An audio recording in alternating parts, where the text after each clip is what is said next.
So the concept of intergenerational trauma was introduced to the professional community through the behavior and clinical problems in the offspring of Holocaust survivors. And so intergenerational trauma can really stem from biology, learned behaviors, and also through what we call historic or collective trauma.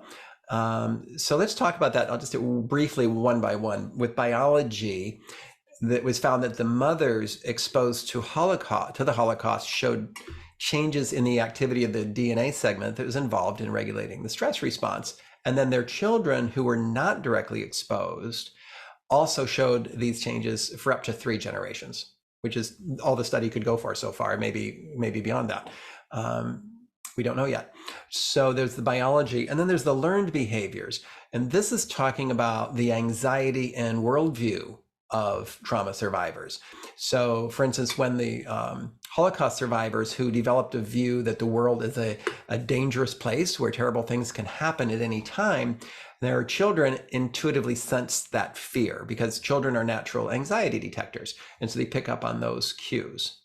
And then I mentioned historic or collective trauma. Some indigenous communities call it blood memory, like we use the term body memory a lot in the RIM community.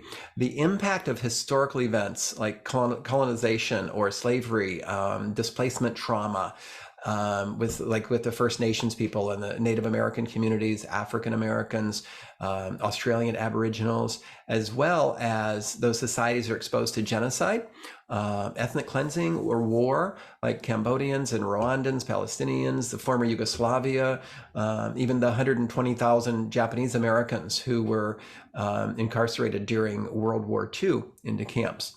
So all of this is a lot of complex historic or collective trauma and blood memory. Gabor Mate says that intergenerational trauma is part of all trauma.